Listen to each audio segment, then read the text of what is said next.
At my own family dinner, in the house my late husband built with his hands, my daughter-in-law pointed at me and shouted, "The maid eats in the kitchen."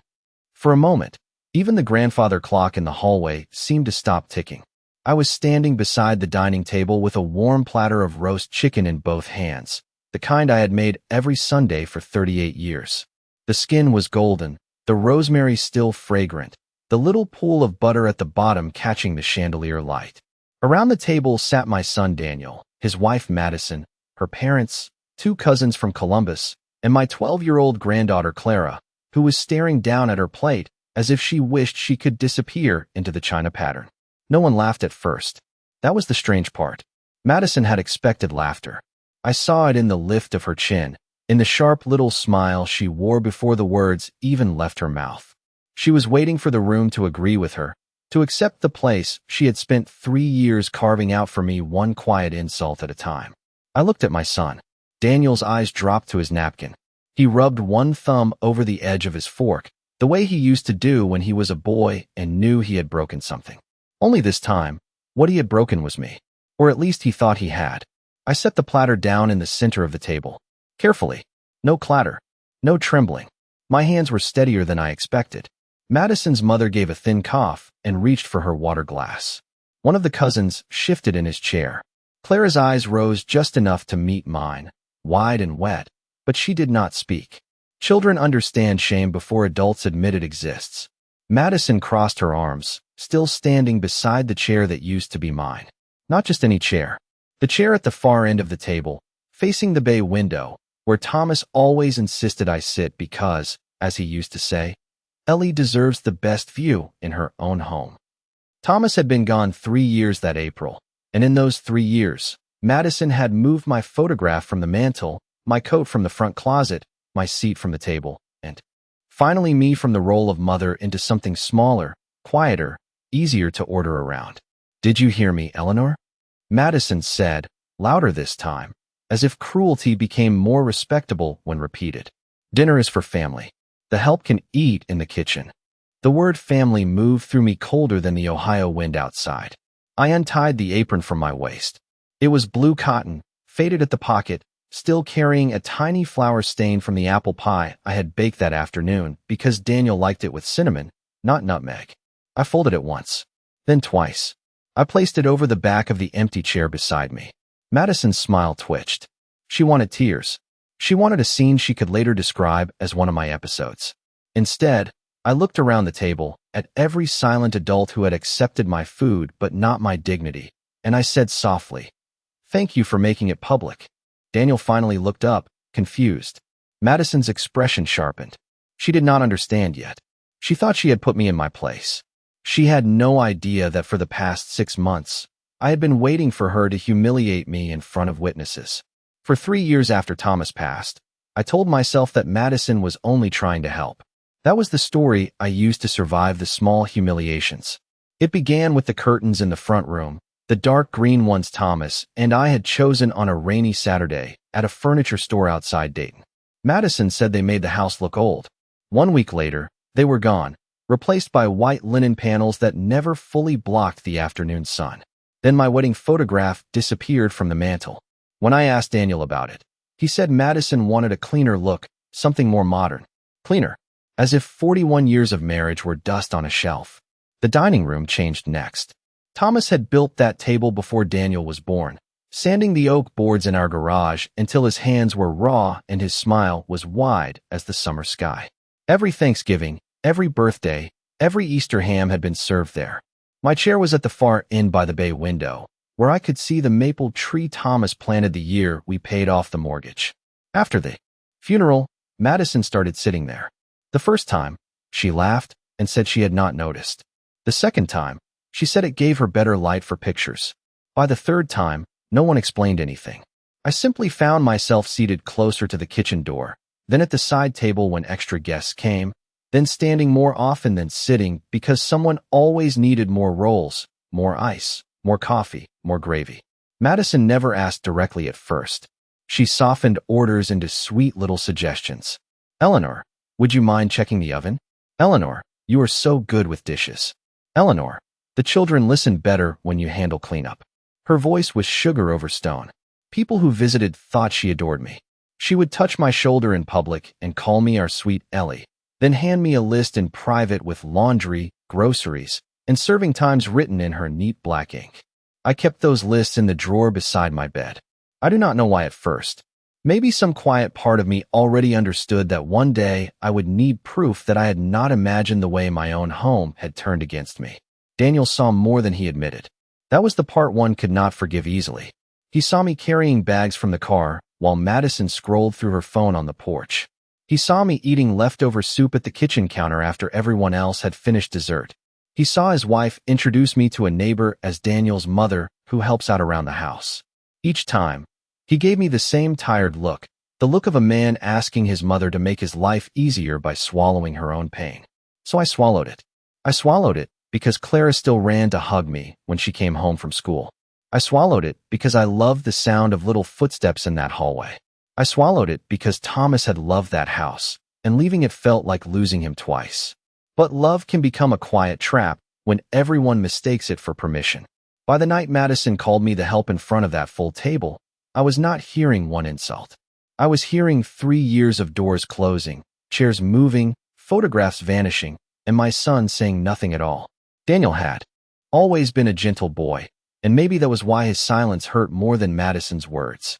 When he was little, he used to come into the kitchen after school and sit at the counter while I cooked, telling me every small trouble from his day, as if I were the safest place in the world.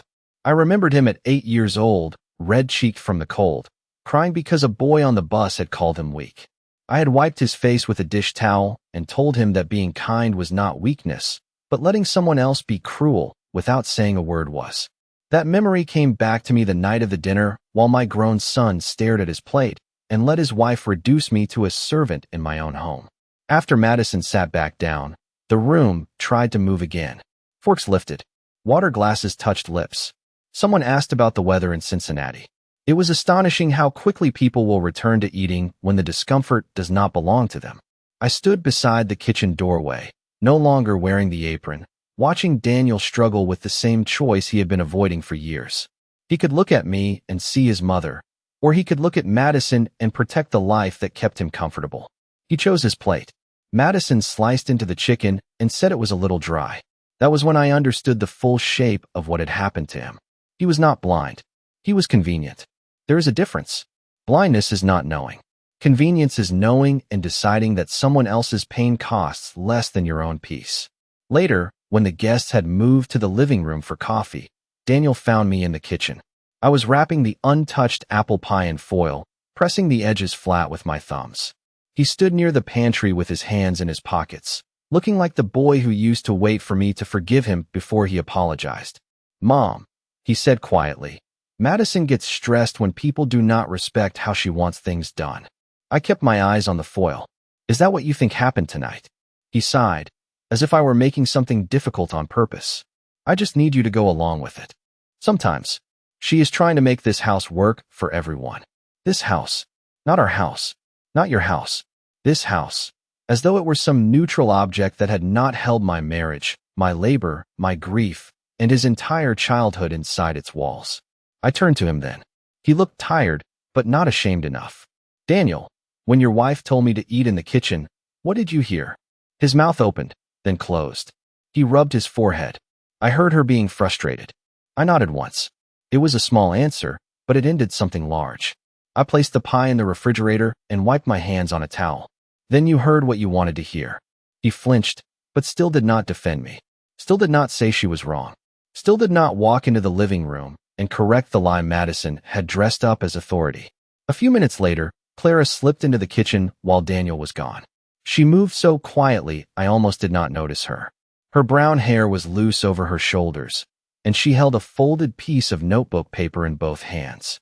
"Grandma," she whispered, "I am sorry."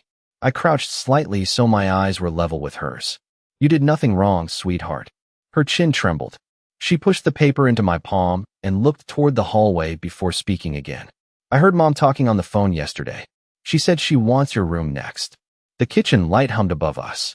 Somewhere in the living room, Madison laughed too loudly at something her cousin said. I looked down at the folded paper in my hand. On it, In Clara's careful handwriting were 6 words. Mom says you will be moved soon. I did not cry. I did not ask Clara questions she was too young to answer. I simply folded the note once more and placed it in the pocket of my dress. Then I kissed the top of her head and told her to go back before anyone noticed. After she left, I stood alone between the refrigerator and the sink, surrounded by clean plates and cold leftovers, and felt the old softness inside me settle into something firmer. Madison did not just want my chair. She did not just want my place at the table. She wanted the last room where I still slept beneath Thomas's roof. That night, after the house finally went quiet, I walked to my bedroom, locked the door, and opened the bottom drawer of Thomas's oak dresser. I knew exactly what I was looking for. The bottom drawer of Thomas's dresser still smelled faintly of cedar and his old aftershave, the kind he bought from the same drugstore for 20 years because he said a man did not need to smell expensive to be loved. I sat on the edge of the bed and pulled the drawer open slowly, careful not to wake the house. Outside my window, the maple branches tapped softly against the glass, and from down the hall, I could hear the quiet hum of the heating system turning on for the night. Everything sounded ordinary. That was the cruelty of it. A family could shift beneath your feet. Your place could be stolen 1 inch at a time, and the house would still make the same sounds it always had. Beneath Thomas's folded sweaters was a flat brown envelope tied with string. I had not opened it since the week after his funeral. Back then, grief had made every piece of paper feel too heavy to touch. I remembered Mr. Harris, our family attorney, sitting at this very kitchen table with his reading glasses low on his nose, telling me that Thomas had been very careful. I remembered nodding without truly listening. All I heard then was that my husband was gone and no document in the world could bring him back. But Thomas had known me better than anyone. He knew I would avoid conflict until it walked straight through the front door and sat in my chair. He knew Daniel loved comfort more than courage. And I think, long before I was ready to admit it, Thomas had seen something in Madison that made him prepare for the day I might need more than memories to protect me. My fingers loosened the string. Inside were copies of the Whitaker family trust, the house deed, a handwritten letter, and a small yellow sticky note in Thomas's blocky handwriting that said, "Ellie, read this when you forget who you are." I held that note for a long time. Then I unfolded the letter. His words were steady, practical, tender in the way only Thomas could be. He wrote that the house was never to become a bargaining chip between Daniel and anyone else. He wrote that I had full lifetime rights to live there, full authority over who stayed there, and final control over any sale, renovation, or transfer while I was alive. He wrote that no one, including our son, could remove me, pressure me into leaving, or treat me as a guest in the life we had built together. Then came the sentence that made me close my eyes. "Kindness is not the same as surrender, Ellie." I pressed the paper against my lap and breathed through the ache in my chest. Not because I was weak, because for the first time that night, I felt less alone. Thomas had not left me defenseless. I had simply been too tired, too trusting, and too afraid of losing Daniel to use the shield my husband had placed in my hands. I read every page after that. Slowly, carefully. The legal language was dry, but its meaning was clear enough. Madison had no claim to the house. Daniel did not control the property. The bedroom she wanted, the table she had claimed, the front room where she had moved my photograph, all of it still rested under a trust that named me as the surviving trustee and primary resident. At 1:15 in the morning, I placed Clara's note beside the documents. Then I added Madison's list from the drawer near my bed, the ones written in neat black ink like household orders. Laundry, silver, guest linens. Stay near the kitchen. Do not confuse the seating plan. I looked at them spread across the quilt, small pieces of a picture I had been too ashamed to assemble. By 8:15 the next morning, after making coffee and watching the sun lift pale over the backyard, I called Mr. Harris. His voice was older than I remembered, but still calm. "Eleanor," he said, "I wondered when you might call." I looked toward the dining room, where Madison's chair still sat at the head of my table. "So did I said. "But I am ready now." Mr. Harris did not ask me to explain everything twice. That was one of the reasons Thomas had trusted him.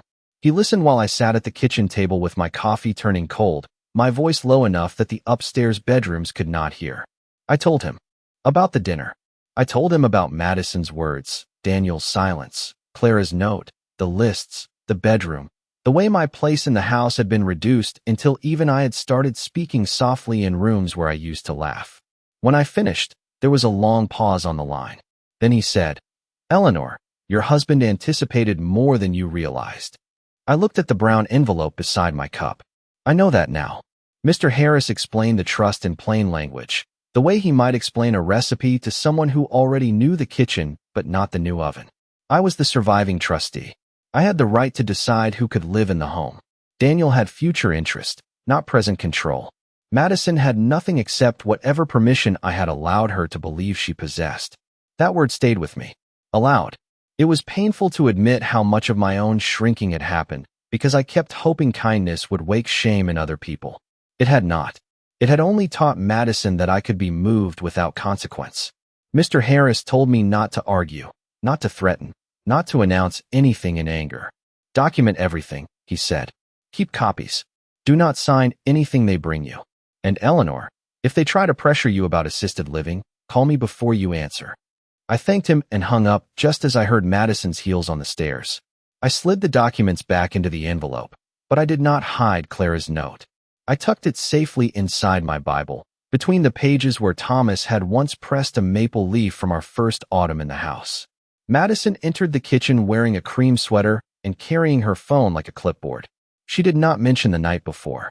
People like Madison rarely apologize when silence has worked so well for them. Instead, she opened the refrigerator, frowned at the covered pie, and said, "We need to talk about boundaries." I poured myself fresh coffee. "Do we?" She smiled without warmth. "Last night was uncomfortable for everyone. I think it would be better if, during family meals, you helped in the kitchen and let me manage the dining room. Guests get confused when you act like the hostess." There it was. Not hidden, not softened. The same insult wearing Sunday clothes. I lifted my cup and took one small sip. "I see." Her eyes narrowed slightly. She did not like that phrase. It gave her nothing to push against. "I am serious, Eleanor. Daniel and I are trying to create a stable environment here. Clara needs consistency. And honestly, the way you hover around the table makes people feel awkward." I set the cup down. I have lived in this house for almost 40 years. I know where the table is. Madison's smile tightened, but before she could answer, her phone buzzed. She glanced at it, then began typing quickly. A moment later, my own phone lit up on the counter. She had sent me a message, though she was standing less than 10 feet away. "After last night, it is best that you stay in the kitchen during family events. You confuse people when you act like the hostess. Also, please do not discuss seating with guests." I stared at the words. Then I looked at Madison. She slipped her phone into her back pocket and said, "Just so we are clear." I almost smiled. She had handed me exactly what Mr. Harris asked for without knowing it. The rest came easier than I expected. By noon, another message arrived with a checklist for the following weekend. Polish the silver. Wash the guest linens. Make the chicken salad without too much celery. Stay near the kitchen until dessert. Do not embarrass Daniel again. I took screenshots. I emailed them to myself. I printed one copy at the small desk in Thomas's study, where Madison had not yet managed to remove his brass lamp. That afternoon, I passed the hallway and heard Madison speaking in the den, her voice low but careless. "Once Eleanor is settled somewhere appropriate, we can finally use that downstairs room properly. Maybe a nursery, maybe a home office. I cannot keep living around an old woman's memories." I stood very still with one hand on the wall. The house did not tilt this time. My heart did not pound. Something in me had moved past shock. Later, she accidentally sent a voice message to the family group chat, meant perhaps for her mother, saying she needed everyone to support the idea that I was becoming difficult. She deleted it. Within a minute, I had already saved it. That evening, I sat alone in Thomas's study with the printed messages stacked neatly beside the trust papers. The evidence looked small on paper, almost plain. But so does a match before it changes the dark. I called Mr. Harris again and told him I wanted the family gathered at my table the next Sunday. "Are you sure?" he asked. I looked through the doorway toward the dining room, toward the chair Madison had stolen one dinner at a time. "Yes," I said. "This time, I will be the one setting the seating plan." On Sunday morning, I woke before 6, though I had barely slept. The house was still dark except for the small light above the stove, The one Thomas used to leave on whenever Daniel came home late from high school football games. I stood in the kitchen in my robe, listening to the refrigerator hum and the old floorboards settle beneath my slippers. For the first time in 3 years, the silence did not feel like defeat. It felt like preparation. I made coffee, measured flour for biscuits, and seasoned 2 pans of chicken the way I always had, with paprika, garlic, black pepper, and just enough salt. I was not cooking for Madison. I was not cooking to prove I was useful. I was cooking because the table was mine, the house was mine, and hospitality had never been the same thing as servitude. By 8:30, Madison swept into the kitchen wearing a white dress and pearl earrings, looking pleased with herself before the day had even begun. She glanced at the trays cooling on the counter and gave a satisfied nod, as if inspecting hired work. "Good," she said. "At least today should go smoothly." I was rolling biscuit dough and did not look up. "I hope so." She opened cabinets, moved serving plates, and rearranged the flowers I had placed in the dining room, replacing my yellow roses with tall white lilies she had brought from the grocery store. "Yellow looks too casual," she said. "We want the table to feel elegant." The word we sat between us like a stolen key. Daniel came downstairs around 9, avoiding my eyes as he poured coffee. He looked tired, his shirt wrinkled at the cuffs. "Mom," he said quietly while Madison was in the dining room. "Maybe today we can all just keep things calm." I wiped my hands on a towel. "Calm for whom, Daniel?" He frowned. "Please do not start." I almost laughed, but not from humor. For years, my pain had been called starting something, while Madison's cruelty was called stress. I looked at my son, really looked at him, at the gray beginning near his temples, at the soft face of a man who had learned to survive conflict by handing someone else over to it. "I am not starting anything," I said. "I am finishing something." He stared at me, but Madison called his name from the dining room before he could answer. By noon, the cars began arriving. Madison's parents came first, carrying a bottle of sparkling cider and the careful smiles of people who already thought they knew where the power in the house lived. Then came her cousin Valerie, Daniel's old college friend Mark, 2 neighbors Madison had recently decided were close enough to invite, and Clara, walking behind everyone with her school cardigan buttoned wrong. When she saw me, her eyes searched my face. I gave her the smallest smile. She understood enough to breathe again. Madison moved through the rooms like a hostess in a magazine, touching elbows, laughing brightly, telling everyone where to sit. She placed herself at the head of the table, of course. Daniel sat to her right. Her mother sat to her left.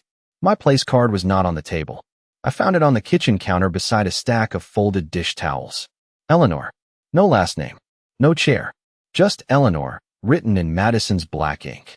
Beside the swinging kitchen door, she had placed a small wooden sign propped against a vase. Staff area. It was almost too perfect. Too foolish. Too revealing. I stood there for a moment, looking at that little sign, and I felt no heat rise in my face. No shame. No anger sharp enough to steal my breath. Only clarity. Madison came up behind me and spoke softly, so the guest would not hear. I thought this would help avoid confusion after last time. I picked up the sign and turned it over in my hands. Smooth pine. Painted letters. Something she must have ordered online or made late at night with satisfaction. In her heart. "Did you?" I asked. She gave me that polished smile. "You know how people talk. It is better when everyone understands their role." I set the sign back exactly where she had placed it. "Yes," I said. "That is what today is for." Her eyes narrowed, but the doorbell rang before she could answer. I heard it clearly through the dining room chatter. One clean chime, then another. Madison looked annoyed. "Who else did you invite?" I removed my apron and folded it on the counter, the same way I had folded the blue one the week before. "Someone who understands the house." I walked past her before she could stop me. Daniel had already opened the front door. Mr. Harris stood on the porch in a dark suit, holding a leather folder against his chest. He was 76, silver-haired, and steady as a church bell. The room quieted when he stepped inside. Madison's smile disappeared for the first time that day. I walked to the far end of the dining table, the chair by the bay window, the chair Thomas had always pulled out for me. I rested one hand on its back. Then I looked at every guest, every witness, every silent person who had eaten my food and watched me shrink. "Before we sit down," I said, "there is something this family needs to understand." Mr. Harris did not sit down. That alone changed the room. He stood beside the sideboard with his leather folder in both hands, calm enough to make Madison's brightness look cheap. Daniel closed the front door slowly and remained near the hallway, as if distance could excuse him from choosing a side. I stayed at the end of the table with my hand on the back of my chair. Not Madison's chair. Not the hostess' chair. Mine. The room seemed to hold its breath around that simple fact. Madison recovered first, because women like her are practiced at turning discomfort into performance. "Mr. Harris," she said with a laugh too thin to be friendly. "What a surprise. Eleanor must have forgotten to tell us she invited legal company to lunch." Mr. Harris gave her a polite nod. Mrs. Whitaker did not forget anything. The way he said Mrs. Whitaker made Madison blink. She had been Mrs. Whitaker in that house for only 12 years. I had carried the name for more than 4 decades. It should not have mattered. Somehow it did. I looked at the people around my table. Madison's mother had stopped smiling. Valerie had her phone in her lap, but was no longer looking at it. Clara sat very still, hands folded near her plate. Daniel's face had gone pale in the soft winter light from the bay window. I spoke before Madison could turn the moment into gossip. For some time now, there has been confusion in this house about who belongs where. My voice sounded different to me. Not loud, not angry, just clear. Last week, I was told to eat in the kitchen. Today, I found my place card on the counter and a sign by the door labeling the kitchen as a staff area. Madison made a sharp little sound. That was obviously a joke. I turned my eyes to her. "No, Madison. A joke invites everyone to laugh. Humiliation only requires one person to enjoy it." The silence that followed was so complete I could hear the ice shifting in the pitcher of water. Mr. Harris opened his folder and removed several pages. "I am here at Mrs. Eleanor Whitaker's request to clarify the terms of the Whitaker Family Trust, established by the late Thomas Whitaker and amended shortly before his passing." Daniel stepped forward. "Is this really necessary?" I looked at my son. "It became necessary when you decided silence was safer than decency." He stopped moving. Mr. Harris continued, reading in that steady voice I remembered from Thomas's funeral arrangements and the closing papers on our first rental property. He explained that I was the surviving trustee. He explained that I held full lifetime residential rights.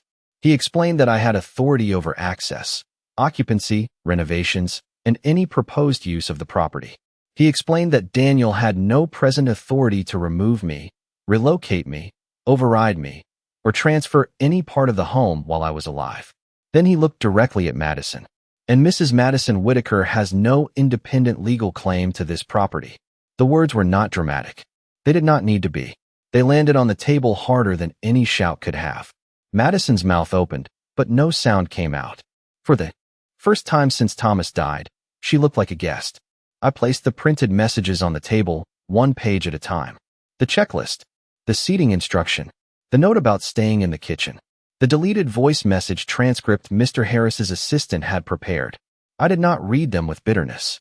I read them the way one reads a grocery receipt, item by item, proof of what had been purchased and by whom. Madison whispered, "You saved private messages?" I folded my hands in front of me. "You wrote public contempt in private ink. I only kept the paper." Her mother looked away. Valerie pushed her chair back slightly. Daniel stared at the pages as though they belonged to strangers, but he knew every word had grown in the soil of his own silence. Madison tried again, softer this time. "Eleanor, you are misunderstanding. I was trying to help manage the household." I looked toward the kitchen doorway, where the small wooden sign still waited. "Last week, you said I belonged in the kitchen. Today, you labeled it for staff." I paused long enough for every person there to remember exactly what they had seen. "Tonight, the owner is asking the guests to leave." Madison did not leave right away. People who believe they own a room rarely understand the first moment they are no longer welcome in it. She stood beside my table with her fingers curled around the back of the chair she had claimed for 3 years, her face carefully arranged into disbelief. "You cannot be serious," she said. Her voice was quieter now, but not softer. "You are throwing family out over a misunderstanding?" I looked at Daniel before I answered her. He had not moved. His eyes were on the printed pages, on the messages his wife had sent, on the proof that had been living inside his own house while he pretended not to see it. "No," I said. "I am asking guests to leave because respect was requested quietly and refused repeatedly." Madison gave a short laugh and turned toward the others, searching for support, like someone reaching for a railing in the dark. This is exactly what I mean. She twists everything. She has been emotional since Thomas died. The room changed when she said my husband's name. Not loudly, not dramatically, but something tightened in the air. Mr. Harris closed his folder with one hand. Mrs. Whitaker's grief does not reduce her legal authority. Madison's mother touched her necklace and looked down. Valerie stood and murmured that she should probably go. One by one, people began gathering coats, purses, and polite excuses. It was almost comical how quickly discomfort became errands. A neighbor remembered groceries in the car. A cousin suddenly needed to check on a dog. Madison watched them leave with her lips parted, as if betrayal had finally become unpleasant now that it was happening to her. Clara stayed seated. Daniel noticed and said her name gently, but she did not stand. She looked at me instead. "Grandma, do I have to go too?" That was the only question that hurt. I walked around the table and crouched beside her chair, careful of my knees, careful of the eyes watching us. "No, sweetheart. You are a child. None of this is your burden." Her shoulders loosened, and she nodded, but tears still brightened her eyes. Madison snapped, "Clara, get your coat." I stood then, slowly. "Clara may wait in the front room while the adults finish speaking." Madison's face flushed, but Mr. Harris stepped slightly forward, not threatening, only present. That was enough. Daniel took Clara to the front room himself, and for the first time all afternoon, he did something without looking to Madison for permission. When he returned, the dining room was nearly empty. The white lilies Madison had chosen looked too tall, too stiff, like decorations for a house that had never known warmth. I reached past them and placed Thomas's handwritten letter on the table. Not all of it. Only the first page, where his words were clear enough for Daniel to recognize. Daniel picked it up with both hands. I watched his face change as he read. The boy I had raised flickered there for 1 second, covered by the man he had become. His mouth trembled, but he swallowed it down. "Mom," he said, "I did not know. I believed that. I also knew it was not enough." "You did not ask," I said. He looked at Madison, then back at me. "We can fix this." The word "we" sounded tired. In his mouth, as if he did not know who it included anymore. Madison stepped close to him. "Daniel, do not let her do this. This is manipulation." I almost smiled. Not because anything was funny, but because the words sounded so strange coming from her. I took the wooden staff sign from the kitchen doorway and placed it flat on the table between us. "This is not manipulation. This is a boundary." Mr. Harris explained the next steps. A formal written notice. A clear timeline. No sudden drama. No shouting on the lawn. No spectacle for neighbors. Madison and Daniel would need to relocate from the property according to the trust terms and state law. Until then, my private room, Thomas's study, financial papers, and household accounts were off limits. The locks on interior storage rooms would be changed the next morning. Madison stared at him as though legal language were a foreign weather report. Daniel lowered himself into a chair. Not mine. One along the side. "Where are we supposed to go?" he asked. I looked at my son, remembering every time I had made a place for him. In my arms. At my table. Under my roof. In my willful hope that he would choose better if given one more chance. That is something you and your wife should have considered before treating my home like an inheritance you could occupy early. The words did not come out cruelly. They came out clean. Madison began to cry then, but even her tears seemed uncertain, arriving only after power had left the room. Daniel did not comfort her right away. He sat with Thomas's letter in his hands, reading the same sentence again and again. Kindness is not the same as surrender. I let him read it. I let the house stay quiet around him. For once, I did not rush to soften the lesson. By Monday morning, the house sounded different. Not empty. Clear. Mr. Harris arrived at 9 with his assistant and a locksmith, and everything happened without raised voices, without drama, without the kind of scene Madison would have used later to make herself look wounded. The lock on Thomas's study was changed first. Then the storage room where the trust papers and household records were kept. Then the small interior door that led from the garage into my private hallway. Each click of the new key felt like a sentence being corrected. Madison stood near the staircase in a gray sweater, arms folded, watching as if the house itself had betrayed her. Daniel carried boxes from the downstairs guest room to his truck, moving slowly, pausing too often over things that were never his to grieve.